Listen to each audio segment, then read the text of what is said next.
everybody, and welcome to another edition of Big World Small Talk. Now, we all had a week off. Hey! There we go. Leon, I'm going to beg you to break curfew and get a haircut soon.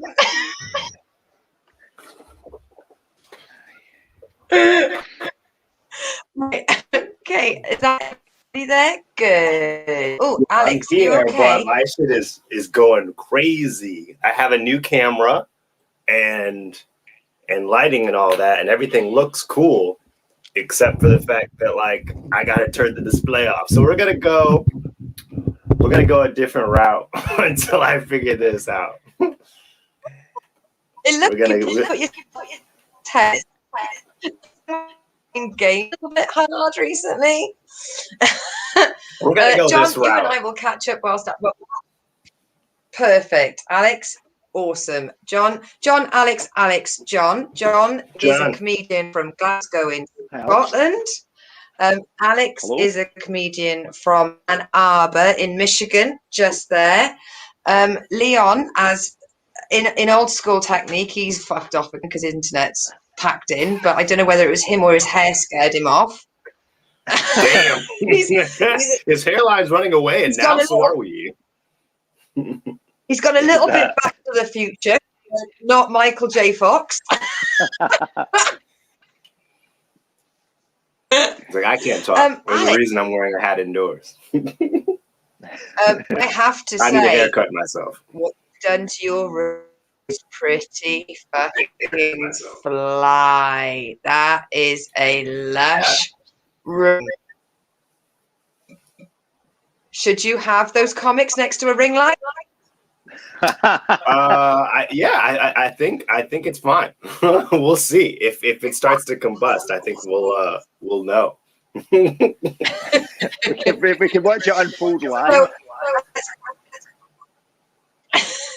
Right, if he's got the stream playing on their phone, if they could just mute it, as I can hear me coming back on myself. Not that I love hearing that might be already. Right, let's in. There we go. Where has Alex has improved his background? Lee, are you in a cell? No, this is my room, the spare room. Is it too barren, is it? Relegated. Playing background. Yeah, I don't know. So, John, joining us from the amazing Glasgow, my favourite town in Scotland. Amazing. So, how has it been? Have you survived lockdown? Are you managing to get? Are you just watching the staff week and surviving, or are you doing online? What's happening? We're doing lots of stuff online. Just exciting. You're doing just the way it goes. Gig in your house, absolutely. Yeah, that's the only thing happening in Scotland. I think it's good fun. Yeah, I don't want to ever do live comedy again. Just do it online, because when you do it online and you don't hear the people laughing, you just assume that they are. But when you're actually in a room with people and they're not laughing, it's just a cold, hard reminder of just how unfunny you are. And you have to pass by them on your way out of the building, you know? The look of disdain. It was like, oh, I paid money to get in here. Oh, worse yet is when you do a show at a bar, like during the week, and they had no idea comedy was going to be happening there. So like you're there and they're all like, why are you just ruining this time I could be having between me and my mates or whatever? You're just like, ooh. I years ago, there was a comedy club on the south side of Glasgow, and they did an open mic night every Sunday. And this was before I started doing comedy. And I thought, I'm going to go and I'm going to try it. And I went along and I got a kind of contingent of friends with me. And we went along and I decided to do it 5 minutes. So I went on and they said, next up we've got John Carruthers. You know, I was the first one there. And I went up and I started doing comedy.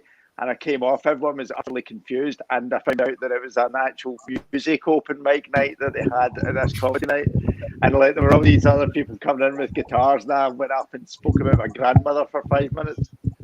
Utterly confused. It's like, if you could just make that rhyme and put it to a beat, that'd be great. Hey, you'd be up to date. We don't know what you're doing here. There's nothing worse.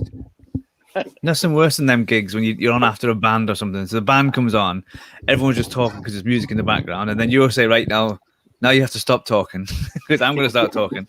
You have to warm them up, and you're just about getting warmed up, and then they go back to listen to a band. Or even better is if you're in a band and this happens, if you're in a bar and this happens quite a lot in Scotland and the football's on behind you. It's just like, God, this is the best reception I've ever had at a gig. Or you go on just after they've all been beat. They've just lost a big game. And now you're a comedian. I was last week I was on a gig which was half live and half online. I was so weird. How did you go to the bucket? That was the Frog and Bucket. So it was, I decided, because they gave me the choice. I said, do I want to be there or do I want to do it at home? And so I was like, it'd be better if I went there, more of an atmosphere. To leave the house. No, it was so, I could leave. Whoa, it's great. I went to a real pub, couldn't drink any alcohol or anything, but yeah, it was weird though, because then you go in, but it's weird. It was like in the middle, so it's an empty comedy club. There's about, I don't know, 8 comedians there or something, and the person that was running it and the IT guy. And in the middle is a big screen with a little webcam on it. And so you can see the Zoom thing, but you're on the stage and it's empty. It was so weird. And then the other thing they did was they put a mic in your ear so you could hear the Zoom gig, people laughing. And they were like, do you want to put it in or you don't have to? But then you won't hear them laughing because they didn't put it back. I was like, all right then. But it was weird because I did about 30 seconds and then it fell out. So I was like, oh. And that's my pet nightmare is if I'm planning something and something goes wrong like that, it's like, oh, and then it just like, I just carried on then. But I had no idea. I just left the pauses and we're just hoping that was full of laughter. That it was hidden. Pause. They're all laughing there.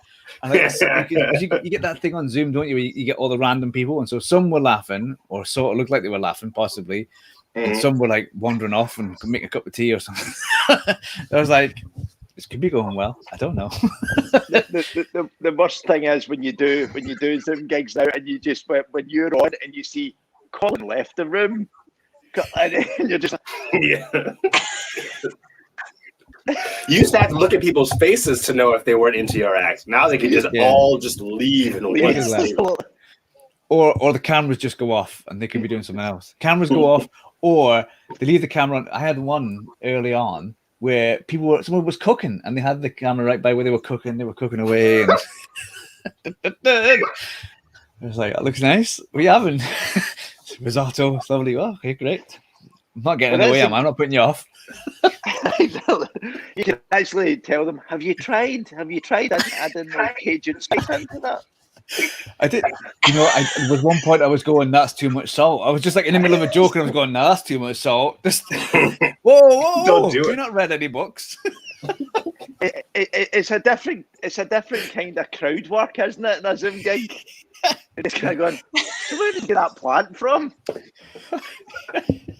You gotta water that. It's clearly reaching out for life. What's going on? Yeah. I watched a Zoom comedy gig this week because I wanted to see Robin Morgan is a South Walian comedian. He is really emceeing, and I wanted to see just like a steal, really. And he was talking away, and somebody had their camera off, their profile picture was a pony, but they left their mic on. So he's talking away, and then all of a sudden, right over him, yeah, so I was saying to such and such, da-da-da-da-da-da. So they turned their camera off, but they hadn't turned their mic, and they had no fucks given about the gig. They walked over it. So they said, oh, the horse is talking, because the profile picture was a horse. So this woman was like, oh, they're talking about me. So they turned their camera back on, just right over the gig. Yeah, did you want something? Sorry, I wasn't listening. We were like, That's the problem, isn't it? oh my God. Gigs are Reckless abandon. She looked like she would do that in a live gig, though. Yeah. the good thing about a Zoom gig is if you're the host, you can just mute them. You can't do that in live comedy. No. No, you just imagine if you could, you're just like there's someone just talking away and just clearly didn't like comedy. You just went mute. Well, with Zoom, if you make a noise, a little yellow square appears around it. So I had everyone on Gallery because I love people watching. I like looking in their living rooms, and I was like, "It's her." Doesn't take care of herself. But I like that function because if you get one person laughing, so maybe nobody's laughing, but one person laughs, then it highlights and it looks like you got. Oh yeah, like the whole screen's full of that one laughing person. You're like, yes, let's go and get this. Which is the opposite of a live gig because I always try to find the person that clearly doesn't like me. Yeah. You always concentrate on that one person who looks like they've gone out, obviously in a bad mood, and everything you're saying is just making their day worse. I'm having the worst day. I'm gonna go to a comedy gig just to this will cheer me up. Come on, comedian. The dog's just died. Come on. I'm Pagliacci. No one came to my show. I'm the sad clown. What's embarrassing to me is when I go to a show, and it could be music or comedy or just any show where I really, really like the person, I'm always going to end up being somewhat of the highlight in the crowd because I'll either know all the words to the songs and so I'm like, wow, he's really having a good time. Or if I know the comedian, I like laugh at all their jokes. All of a sudden, my laugh becomes the laugh that sticks out. And you get that people turn around in the crowd to look at you. Like, don't look at me. I'm not the one doing this. You get that like deep guttural. People are like, it's his problem. I am too. I can be. And I don't know when it's going to happen. I'll be at a gig. I'll be like, right, don't get in the front row. Don't get picked on. Just keep your shit down, Orchard. And somebody will and it'll be a stupid pun. It'll be a kiddies book joke pun.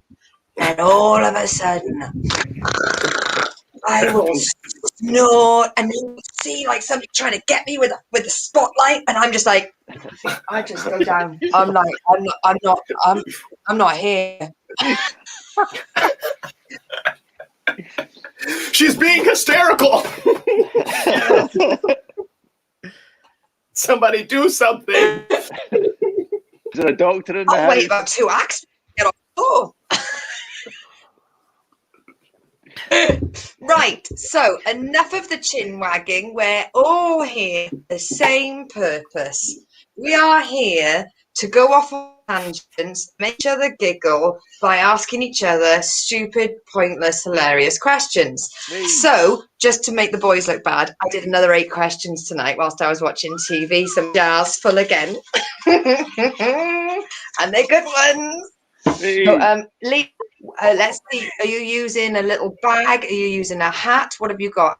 Let's see your. Yeah, what's up? What's up this episode? Right, here we go. It's got a saddle. What's this? Ooh, oh, fancy bag. Nice. From Malaysia. Oh, he's gone. He's gone for the silk clutch. He's gone for the silk clutch. Harris bag looks like in India. Definitely put up like a longer piece, but. Ooh, options. Sparkly elephant. Just gave away the next few weeks. Look at that. Right, because I'm really pleased with myself, I'm going to volunteer to go first. Go on. Never change. Right. Okay. Change. Okay. What cocktail describes your personality? Get involved on the chat. Tell us what cocktail describes your personality. And John, don't be stereotypical. Don't go for a warm tin of Tennent's. Is there any other kind?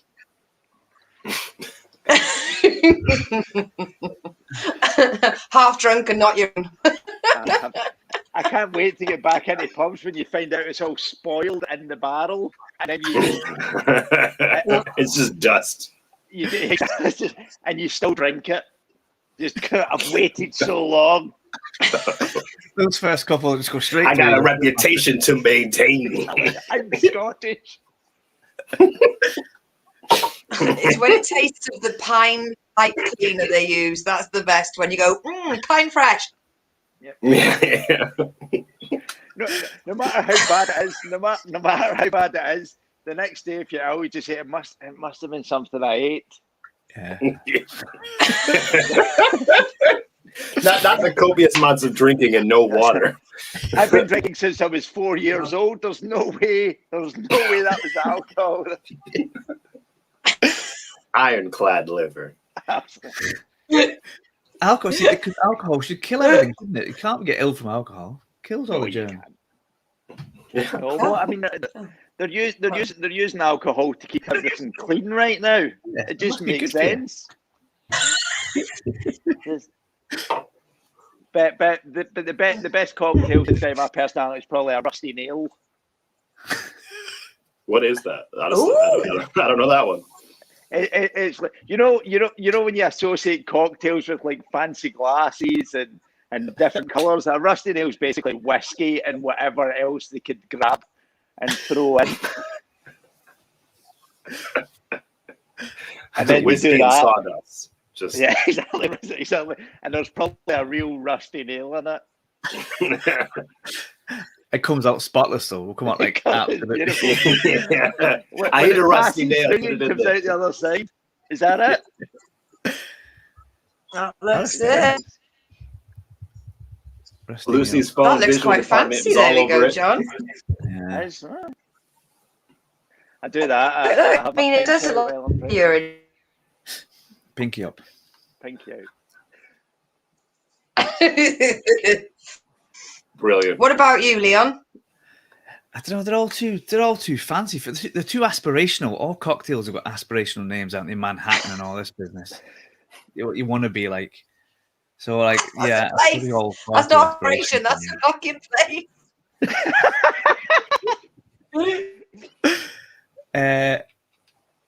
It's real. It's real. I'll have a Skegness, please. Skegness banger. That'd be a bad nickname, wouldn't it? Hey, it's a Skegness banger. Hey, banger. Get over here. Yeah, there you go. I want it. I'm going to invent that one. The Skegness banger. Skegness on the coming this spring to a pub near you. Skegness is a seaside town that we have holiday camps at, but unfortunately the holiday camps were built in the 40s and 50s and nobody has updated them since then, and that includes the entertainment, the food and the residences. So it's more of a concentration. Yeah, they do like food. That's where my head was at, because I was like 40s and 50s. I'm like, the past is never kind. I'm like, so I can't come. All right, that's fine. I'm out. I don't want it anyway. Don't think the chandeliers are dusty. Just think that the bed's got like plastic piss covers on them.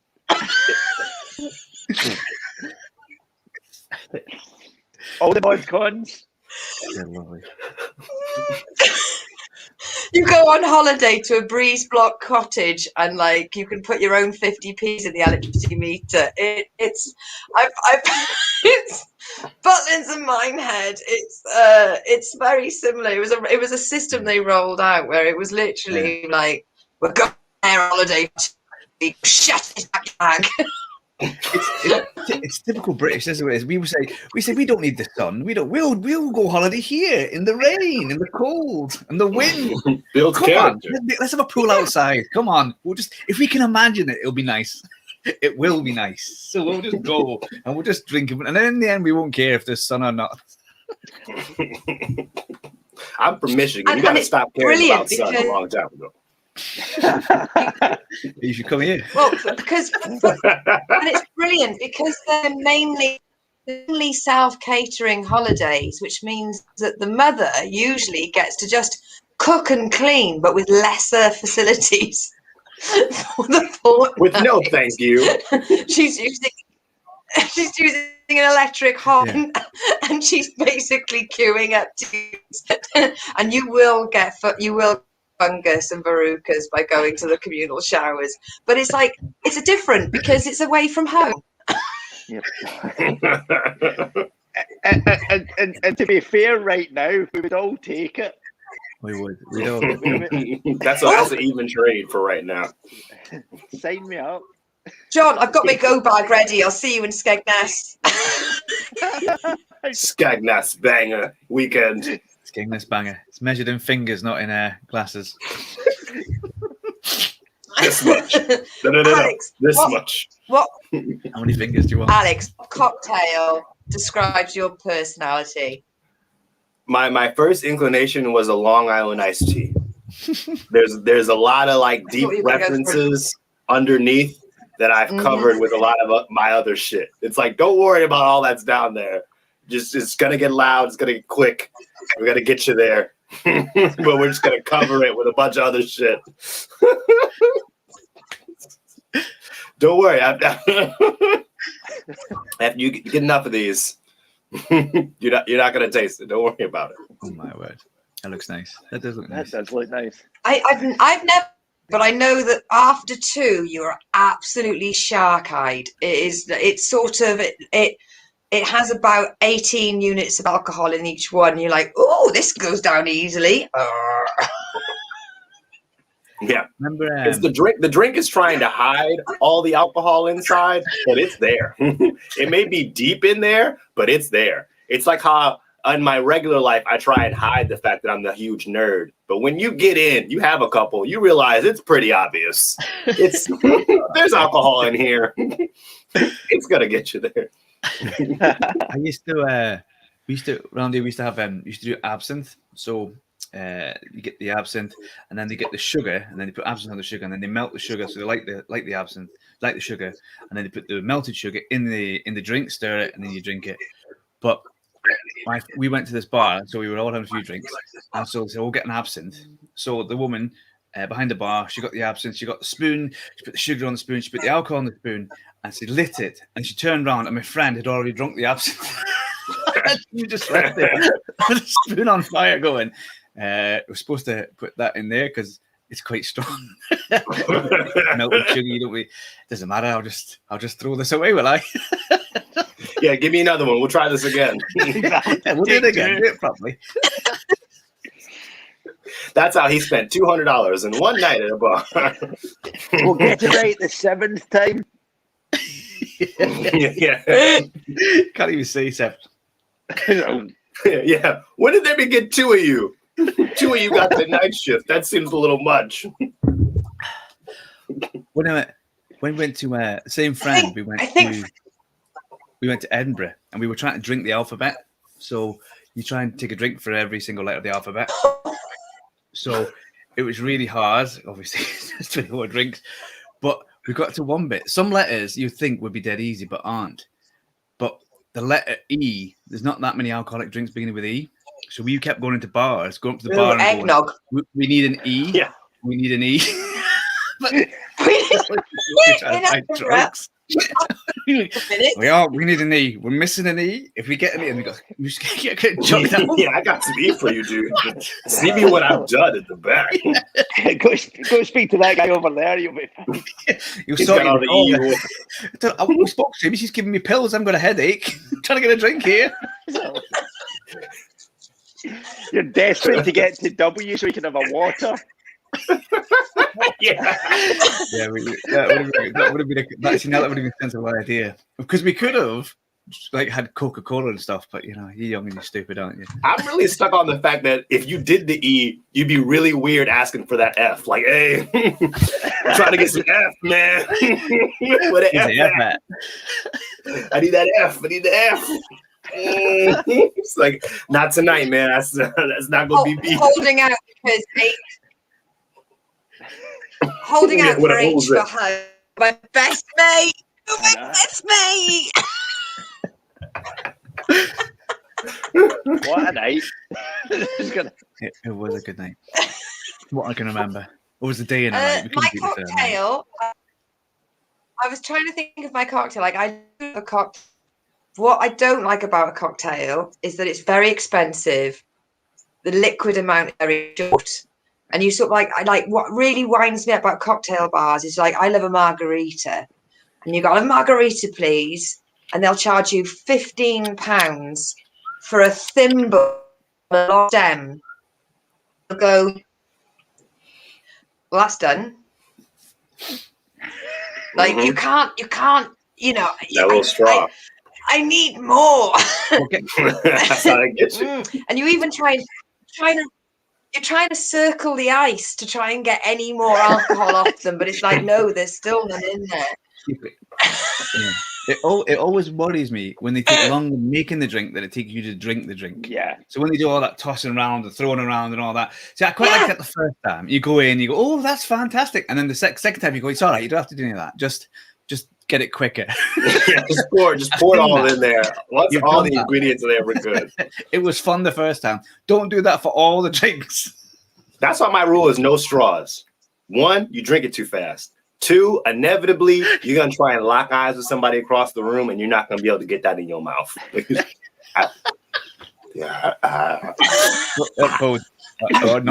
tasted that E. Yeah, where the F at? So I think I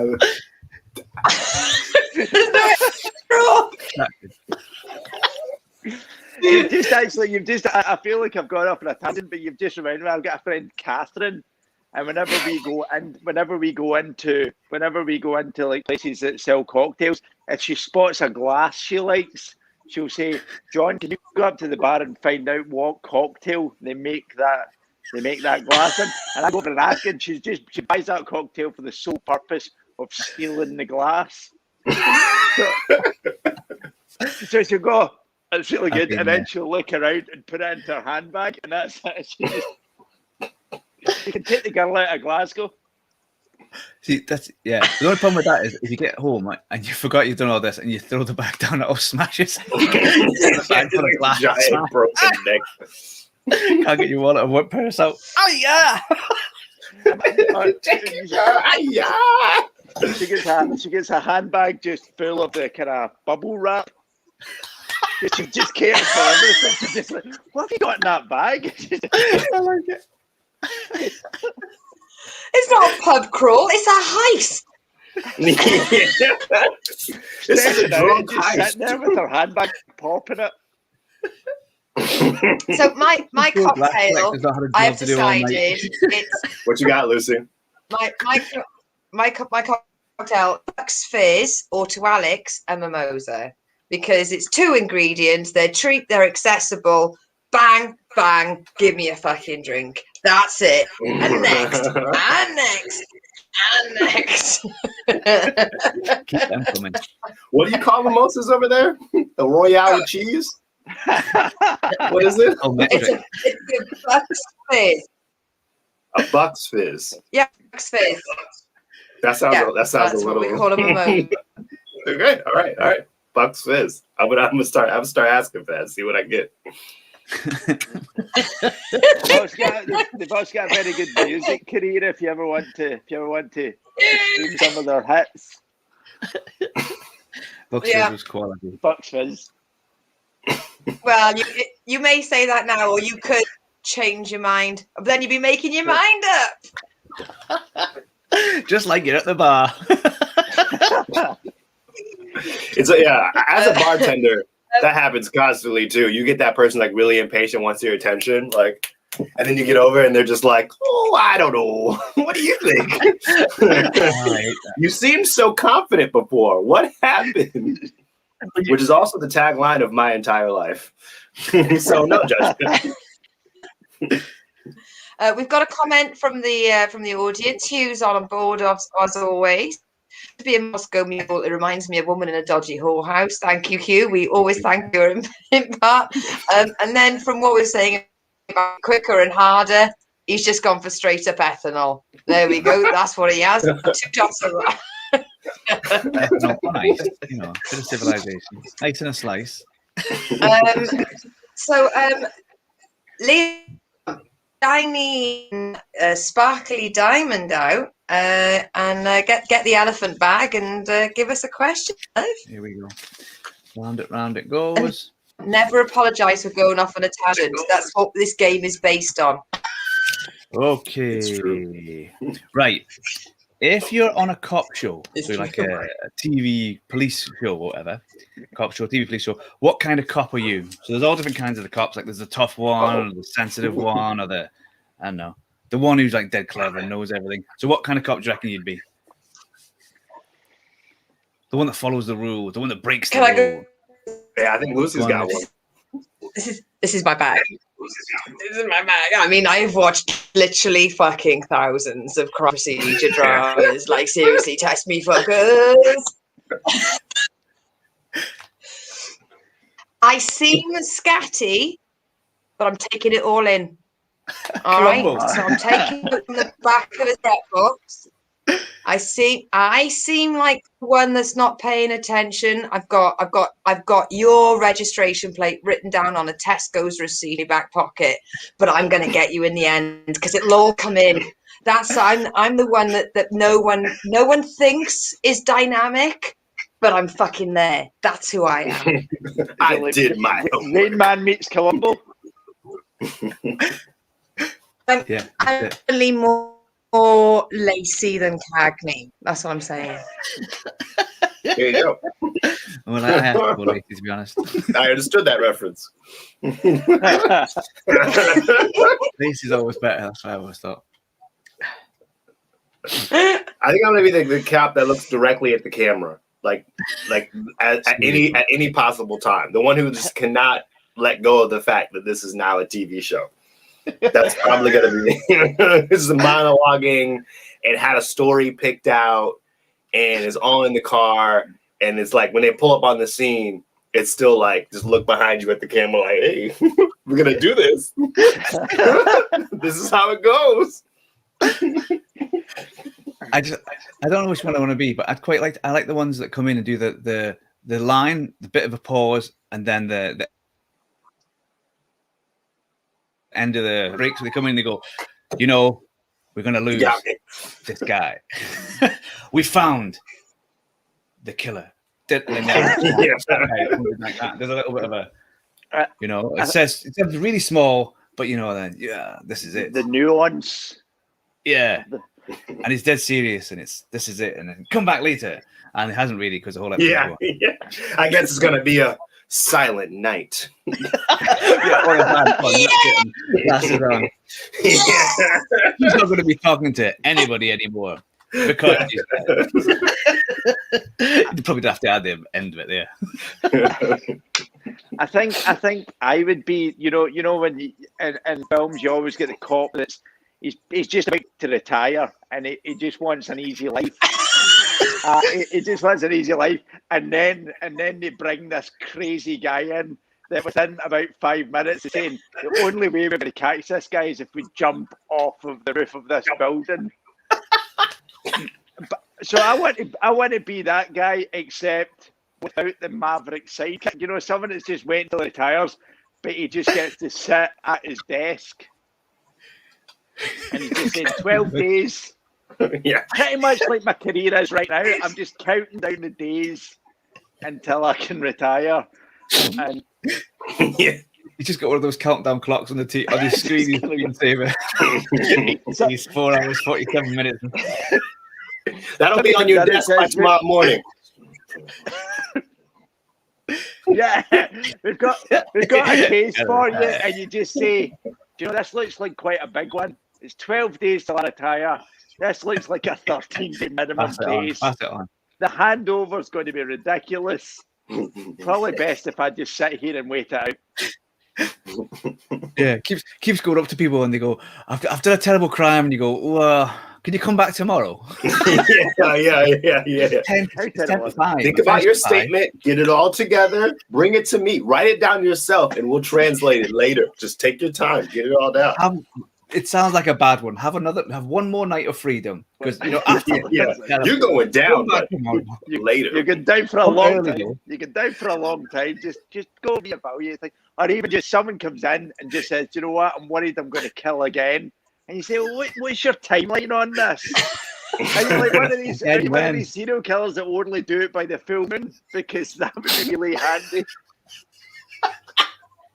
It would help me if you could leave it 2 weeks. I know your type. You like to follow him for a while first. We can get through that. We'll catch you right before it happens. Don't worry about it. You get to commit the murder just outside your jurisdiction. You go, not on this street. Yeah, go past 4th Street and do whatever you want. The Skegness banger has found another victim. This just back. Hey, killing someone here is all one thing, but have you thought of Aberdeen?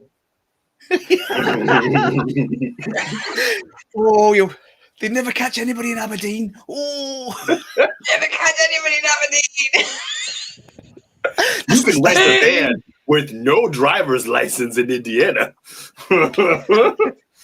You should hit that. Hugh, I'd be the one with Columbo syndrome who never stops asking questions over and over again. Now, Hugh, my granddad loved Columbo and I absolutely detested it because where's the mystery when they show you crime, including face of the murderer in the first 30 fucking seconds? Like, it's like, what that is, watching 45 minutes of harassment. Excuse me, sir. Was it you? No. Was it you? No. Was it you? No.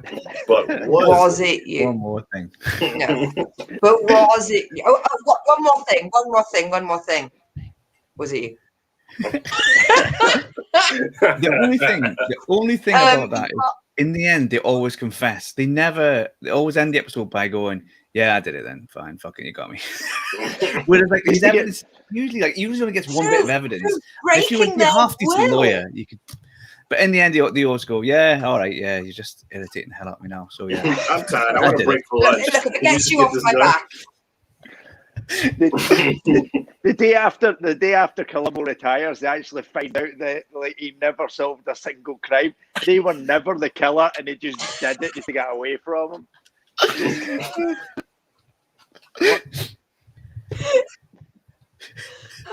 Not right. We've got a comment from Entertainment Nerd, Alex. He said, "Background is sick, Alex. Capitals, love it!" Exclamation mark. Oh, it's fantastic. It displays that I love comic books and that there are no women in the house. It's brilliant. It fulfills two purposes. I'm single and ready to talk about comic books for no reason. That's my idea of happiness. Like, I've got all of my bags and boards in a very, very locked box. And I'm just waiting to have my own property where I can be in charge of putting hammers in the wall. Let's have a look. We've got Entertainment Nerd, who was referring to John Carruthers' version of basically being Danny Glover on the toilet. Rude. And then has gone to add on, "Sir, I just murdered my wife. You should probably take a call for that. Sir, you are a cop. Looks down at uniform. What the fuck?" Shit. Damn it. Fancy dress. Is there a doctor in the house? No. Yeah. You're in a hospital, so I hope so. Let's get Yeah. Alex, next question is on you, my love, my darling, my sweet. Go. We might have done this before, but I love this question. What's the dumbest joke of yours that works? Like, what joke did you like just barely think it was okay and you did it on stage and it hit? You're like, this is dumb. It's not gonna work, but fuck it. I'm gonna do it, and it hits. And you're like, wow, I didn't think that was gonna get a laugh, but it did. Oh gosh. I think one of my favorites is I just come out and go, you know what makes me laugh? Cannabis.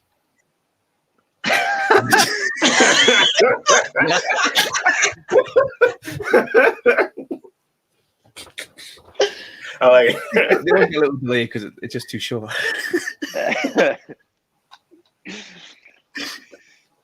I've got an elaborate 15-minute set that works perfectly, and I'll take you through it right now. If we've got no. Go. Because I have to pause and explain something as well, it might take as long as 20 minutes. So just buckle up, and we'll go. Get ready.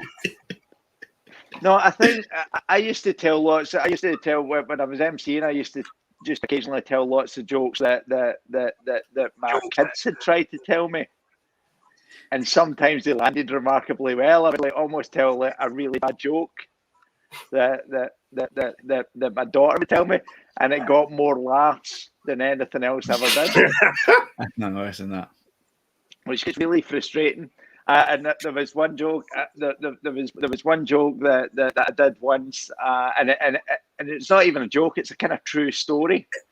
But I'm just worried that I think Lucy, having spent some time in Scotland, might get this joke a bit better than anyone else in the call. So I'll try and explain it slightly as well. But he's Scottish. He's Scottish as well. Exactly, don't worry. All right. Okay. Cool. Good stuff. I've been there for a while. So I was trying to explain a joke to my daughter. She told me a really bad joke, and then I said, Morgan, that's her name. I said, there's 10 cows in a field. Which one's from the Middle East? And she said, I don't know. And then I said, Kuwait. Kuwait is a slang term for a cow. It's a Scottish word for cow. So Kuwait. Brings the house down. Right, and then of course my daughter, who obviously, you know, at that point she was about 6 years old. Geography wasn't her strong point, and she said, Dad, I don't get it. And then of course I explained to her that Kuwait's a place blah, blah, blah, in the Middle East, and then I said to her, I've got another joke for you. There's 10 cows in a field, not the same 10 cows, 10 cows in a field. Which one's on holiday? And she says, I don't know. And I said, the one with the wee calf. The one with the wee calf. And then of course my daughter, who at the age of 7 at this point, because the joke's taken so long, says, I don't get that either. And I said, a calf's a baby cow. She's like, all right, a wee calf, and she's like, right, okay. And she said, I'm actually just surprised there seems to be an entire subgenre of cows and field jokes. But there you go. And so then my daughter said, Dad, and this is true. She said, Dad, I've got a joke for you. And I said, right, here we go. And then she said, Dad, there's 10 cows in a field. And I'm like, oh God. So she says, Dad, there's 10 cows in a field. And she was at that stage where she just mimics everything. So I thought she's just going to tell me one of these jokes back. She's going to tell me this joke back. She said, there's 10 cows in a field. And I was like, oh, here we go. And she said, which one's the lucky one? And I said, I don't actually know. And she says, cow 2. And then just left. And then I was just confused, thinking, what's the punchline here? And then I said to her, this is my 15-minute set, by the way. So then I said to her, I don't get it. Why is cow 2 the lucky one? And she said, and this is not one of the lies. She said, I don't know. That's just how luck works.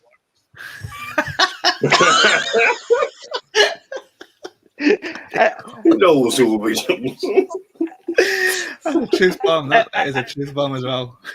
And I told that joke at a comedy when I was emceeing, and it was the best laugh I got all night, which probably is an indicator of how bad the rest of the night was. There you go. There's my elaborate joke. I love it. I love it. I tell you what is weird is like when something happens that wasn't part of your set or anything that gets a bigger laugh than anything you wrote. Like if you get upstage and you fall over or something, and it gets a huge laugh, or the mic doesn't work or something, and everyone's laughing their heads off, and you spent hours writing a joke and practicing the joke and moving the word from here to there, and you just get up and fall over. My Dick Van Dyke? Right, okay, fine. I'll just fall. Right, what's annoying is when you try to emulate it at every other gig. Just go, and this is the point where I just go. I fall over here. Like, what's he doing? I think my joke is my favorite opener to do, which is like the first joke I ever wrote, which was like, my name's Alexander. My sister's name is Brandy. Brandy Alexander is a cocktail. My dad's an alcoholic. And I would do that joke. And I would just like, I would stretch it out too, just to keep him on the hook for a while. And I'd be like, my sister's name is Brandy. And for some reason, everyone laughs at that. Like, I don't know why. I'm like, number one, this isn't going a very great place. Number two, you're laughing at the wrong part. I know a Brandy. That's her name that's too. One thing I hate that when they laugh in the wrong place. The bloody audiences get. That wasn't a funny bit. Stop that. I didn't write down laugh at that bit. How do I follow this? Yeah. Why are you laughing at that? Sometimes you want to stop and say, wait. Why is that funny? Just tell me, because I'll take it, but I just need to know. Or you realise that you're going to get less of a laugh at the punchline, and there's that kind of predicament. Do I continue? Yeah, and that was the end of that. Next joke. For me, it's for a writing exercise. I did about 5 jokes, and the one I thought I had least faith in, that everyone loves, which is, I didn't know if I'd have talent to do stand up, but my ex-boyfriend told me, Lucy darling, don't worry, you got it in the bag. For one thing, you look funny. And recently you've tasted funny, right? And I do that live. And I go, I look funny, and everyone loses their shit. There's another 2 fucking tags coming. If you could just, right, stop it. Stop laughing at that bit.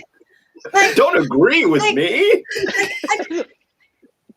I'm trying to get to a fucking punchline, and you're laughing wrong bit, people. Like, cool your shit. How funny do I fucking look? Right? It's when you write that self-deprecating joke, it's like any other joke meant to get a laugh, but when it hits, you're just like, damn it, you agree. Too near the bone. Too exposed up here. I told an audience that I had a beard like Jafar, and everybody laughed. I was just like, you agree. It's just the audiences should know better. I mean, there's a specific point where you want them to come in and laugh, and when they mess with it, they don't realise that this is an art form, right? And there's a very kind of structure, and there's a rhythm that we've got, and them laughing, it's just interrupting it. Interrupts it, and they'd enjoy themselves more if they just listened quietly. It should be like in the TV, you've got like laugh, applause, cheer, anything like. What's worse is when you pause for a laugh that doesn't come. They don't remind you that. You just go, this is a back up. They're going to love this. And then you say, and then it turns out she was dead. And then they're pause for laugh. Yeah, you should just if you actually tell a joke and nobody laughs, you should actually just stand at the mic and say, "Pause for laugh." Oh, you go. That was your bit. Anyone. I've just done my bit. Now your bit was laugh. Good job. I don't have to explain this, do I? You're not fulfilling your end of this agreement. If we don't want to take part, we won't have as much fun. When I was doing comedy in Malaysia, they did do a bit of like the thing was they just listen and then smile and then applause at the end, because I did do some gigs, not all of them, some gigs where they would do it and there wasn't much laughter, and at the end we come and say, "That's brilliant, fantastic." Went, well, you didn't laugh, and I went, "Well, I didn't want to interrupt you, so we just wanted to let you say what you were saying." It was very good. I'm into the story. We really enjoyed it quietly to ourselves. Okay, great. Thanks for telling me. I didn't know. What's great is that you get into that rhythm of it, and then you do the next gig. And you just kind of go, "No, they're loving it. They're loving it. They're loving it." They'll tell me the end, and then everyone just quietly leaves, and you go. Won't look you in the eye. They just leave the room. People are waiting for the partners and stuff. I'll wait outside. And with the stench of death. Do you guys validate parking? I was on the stage. I was a comedian. Oh, were you? Oh, yeah. Completely. Yeah. He left no impression. In case anybody here thinks I have money, this drink was free because I performed today.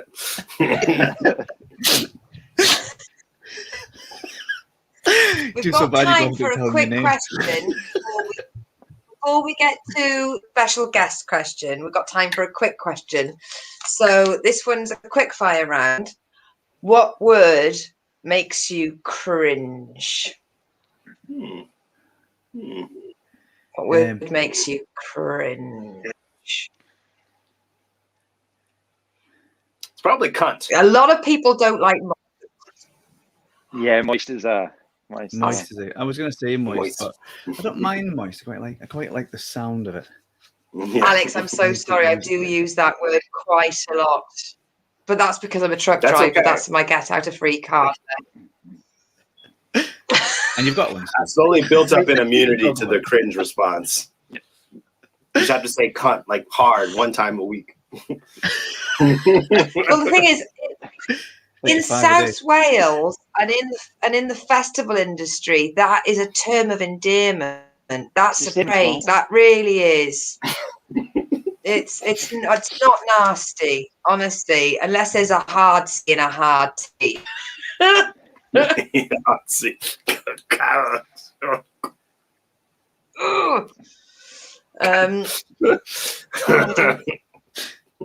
suppose the only thing that makes me really cringe is when and I know this is showing a little bit too much about personality. It's when women go, "My husband." They make the word sound like you want to punch him in the throat. Like we get it. Use their name. You put a ring on it. You know, "Oh, my husband, my husband." Oh, fuck off. No, I've got it. His name is Dave, and he's an asshole. I've met him. Okay, we can go on. Mine is anything by like the social influence and all that, when they say things like OMG, or they just like it's so amazing. They just throw them on. And like, it doesn't mean anything. Like, just say things that just don't mean anything. Like, "Oh, that's lush." You go, "What do you mean it's lush? What's lush about? In what way is it lush?" Growing? It's growing. Welsh, mate. You can't take the word lush off the table. You can't take lush off the table in Welsh. That is basically one of our 5 words. Of a word set. That's wesh. That's great. Yeah, and it's more. I suppose it is a sexist thing. It's more the Kardashians and all that don't say anything. Just gibberish. Oh, annoying me. Yeah, like that. I think when men call me girl, that really fucks me off. I'm not a girl. If a girl called me a girl, it's like, hey girl. But if a guy calls me a girl, I'm just like, where shall I stamp on your throat? Which is the bit that'll give the most fucking impression? How much pounds of force does Because it take they always prefix it with good. Oh, good girl. Girly. Good girl. You have dropped your barrettes, How girly. you, Joe? I like. Please be saying, what girl? What girl did it to you? That girl. She's at it again. Girl's gone crazy. I am with Lucy. I hate when people call me girl. But I think mine's is quite similar. I hate when you're having an argument with someone, whether it's face to face or online, and they decide to call you mate because they know and you know that you're anything but. Yeah. Just kind of going, well, I don't agree with you there, mate. Yeah. Or the other phrase I hate is when they say, whenever you have an argument, they say, "Oh, you're just jealous," and you're like, yeah. Like if you say, "Oh, you don't like the royal family because you're just jealous," you go, "Yeah, I am jealous. I want that money." Yeah, income inequality. It breeds jealousy. What are you talking about? That's how this works. I want to be able to eat whatever I want. I mean, there's only one reason to drive around the big cars and stuff is to make people jealous. And yeah, I am jealous. It's working. Yeah. Yeah. You don't need auto seats, autumn tires. No. Yeah. It's just like, and then you go, "Oh, you're just jealous." Yeah, you're jealous. Yeah, I'm jealous. Like someone's like, "Oh, you're like, say, oh, this person's an idiot," and you go, "Oh, you're just jealous because they're rich and famous." You go, "Yeah, I am jealous. I like to be rich and famous, or attractive, or whatever else, or rich." Yeah, I am. I don't know why we can't admit that I'm jealous. It's even worse when it's an idiot. When it's a rich idiot, and you go, "How did they get money?" Yeah. Where did they get the money from? That's what I We've got Hugh on the chat that says mate is the worst, and I was talking to John before we went live tonight about me having a bit of an internet tete-a-tete with a fucking idiot, and I was literally 30 seconds away from going, "Mate, you need to fucking wind your neck in," and I knew using it very passive aggressive. It was like, "Mate, it's up there with you okay, hun?" Hugh, I know I can count on you for doing this, but can you send me that comment, Lucy, you're like an elegant swan with the voice of a demon, because that's going on my Edinburgh poster as a review. Lucy Orchard, an elegant swan with the voice of a demon. And I'll give myself 3 stars as well for that. 3 stars review. That's going on. That's going on my first flyer. 3 exclamation marks. 2021. John, people meet you, they're like, "That's not true. You don't know me that well." I'm just thinking every part of that. Listen, every girl. part of that's like a really it's a compliment. So it's if you read it as a compliment, it's quite good. But you just swap the first and second part of it round, and suddenly it's just a really. You're like a demon. You're like the voice of an elegant swan. You're an elegant swan. It doesn't work quite as well. You know, we're all going to go around with these posters at Edinburgh, changing those words around. Yeah, in viral.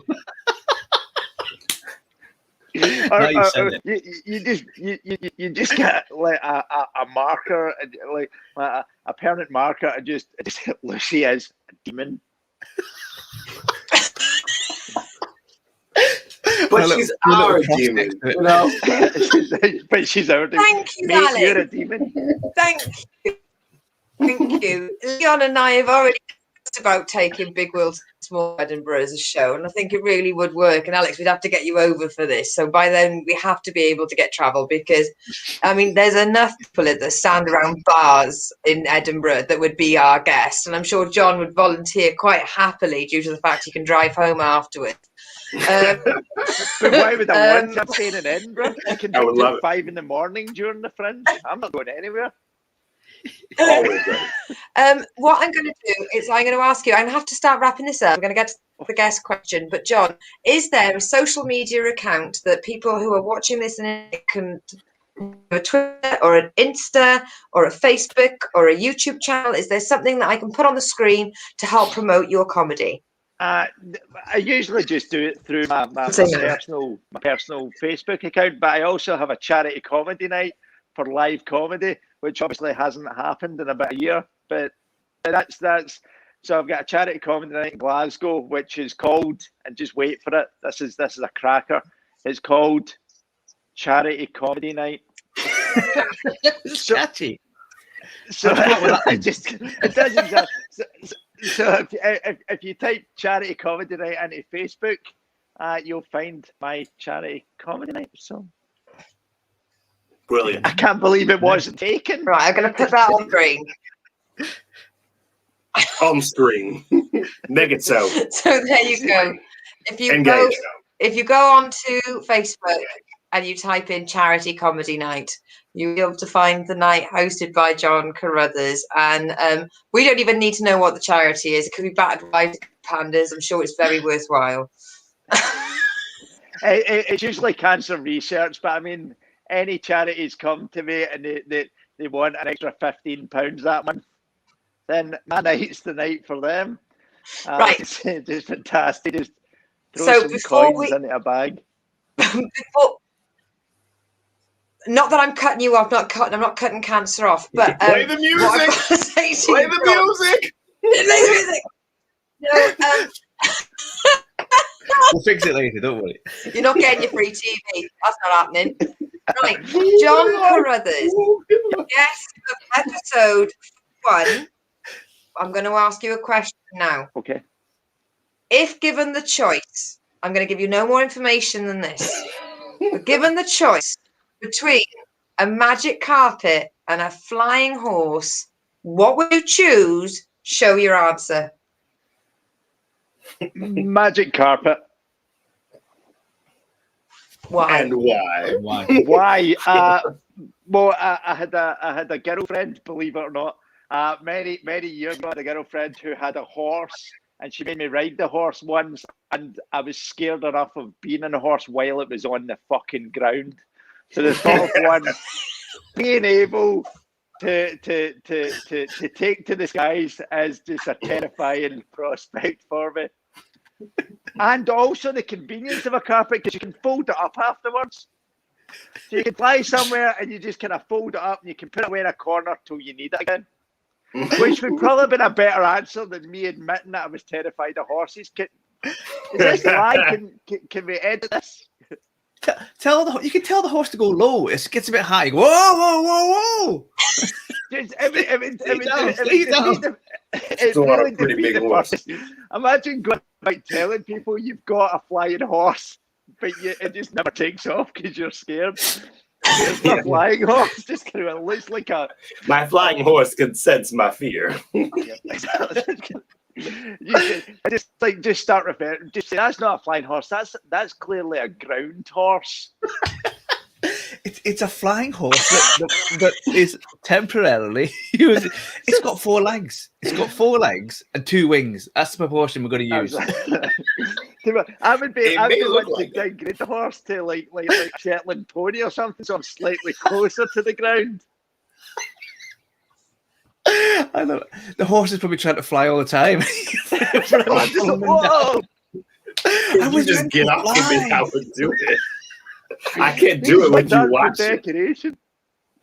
I reckon the worst would be the other horses going around. He's going around, I'm a flying horse. And they're like, we've never seen you fly. You're lying. He thinks he can fly. His other friend's name is Penguin. Oh, look at old Happy Feet over there. Yeah. That's a rumor, and I'm not spreading it. Okay, I need to see that. You've got a flying horse, and because you don't like flying, you end up having the most self-conscious horse in history. I can fly. I can fly. I can fly. I actually did an impression of a horse pointing at wings, and then realised they don't have thumbs. Wait. Check the wings out.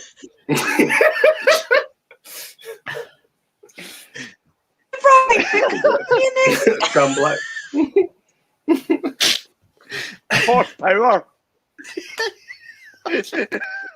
Follow me, boys. I can fly. We can all fly. I met that ET alien whatever last week. I handled that shit. What's up? What you got for this summer? That's what I want to know. Yeah, so that's my answer.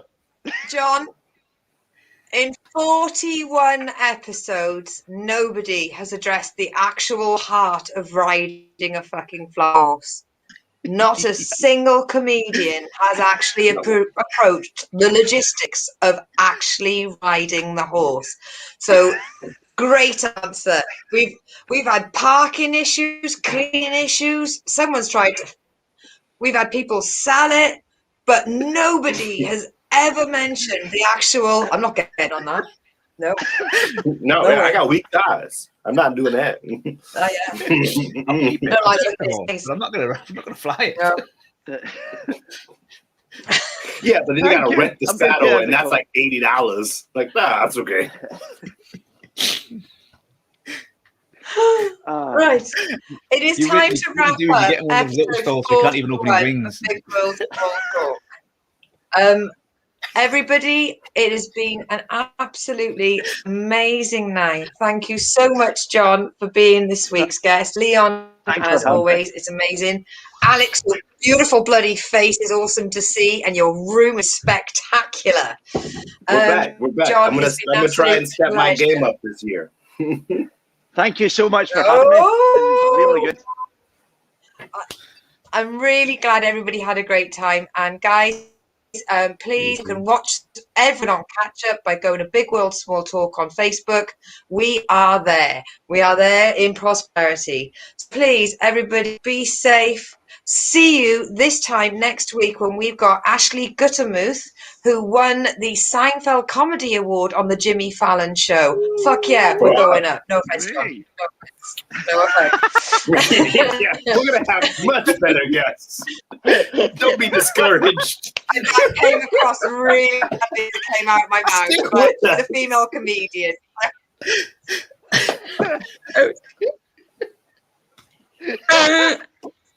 What a good sport. He tried. He tried his best. He supports cancer charity, scared of horses. Everyone put your hands together with John Carruthers. JC in the house tonight. Everybody, see you this time next on the Big World Small Talk. Everybody!